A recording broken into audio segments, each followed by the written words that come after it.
I reached out to the editors at Zeteo. They didn't get back to me. So I made the video myself. I used AI. Not even the latest tools. Well, here it is. Is Netanyahu still running Israel? That's a question I can't answer because MSNBC cancelled my show. The large networks wanted to protect their access. They felt my questions were rude. Fine. I started Zeteo, but I don't have the same access. But they do. CNN. Jeremy Diamond is your man in Jerusalem, right? So here's my question. Netanyahu's first press conference since this war began, March 12th, was on Zoom. A Zoom call. A wartime leader making decisions that are killing people across the region, and the international press accepted a Zoom call, filed their stories, moved on. Then March 19th, in person, we're told. Foreign press in the room.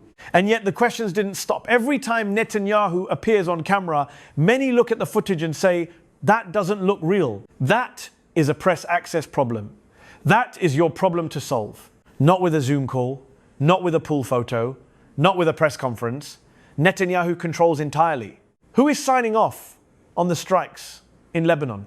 Is it Netanyahu? These are not rude questions. These are the questions you have the access, you have the credentials, I no longer have. Yes, so go do your job. We are waiting. Let me tell you why this story is perfect for Mehdi Hasan. MSNBC canceled him for asking tough questions about Israel. That's his origin story. That cancellation is the reason Zeteo exists.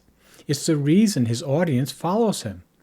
They believe the mainstream press won't go where he goes. So here's the opportunity sitting right in front of him. The major networks had access to Netanyahu during an active war, a war with massive civilian casualties. And the best they got was a Zoom call on March 12th. When they finally got in the room on March 19th, nobody came away with proof that Netanyahu is actually, physically, running the war. That gap between the access these networks claim to have and the accountability they deliver is exactly the story Mehdi was canceled for trying to tell. Now let me be clear. This is not about Mehdi proving Netanyahu is dead or incapacitated. It's about asking the question. But if it turns out he isn't alive, think of what that would mean. So it's really no risk to him to ask the question, or I should say to get the major media to ask the question. He can become the journalist who asks a question the entire mainstream media was too compromised to ask during a war. That's not a good story. That's a career-defining story. Something for the history books. Of course, if Netanyahu isn't alive. Now, if Netanyahu has been incapacitated or dead, but the media doesn't figure it out now, we won't know for years. One day we'll wake up and it'll be everywhere that he died of a heart attack in his sleep. Israel will prevent the truth coming out.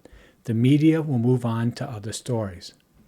I believe, again, if he is incapacitated, they'll release the information during some huge event the press is focused on for days. Maybe it'll be a ground invasion by the U.S., which I think is coming up. Because say what you want about Israel.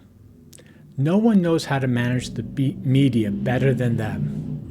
They're so good, they even got Mehdi Hasan removed. Oh, and by the way, I have an ongoing story about this whole question on Medium. There's a link to it below if you want to go read it. Try and keep it updated. Thanks for watching.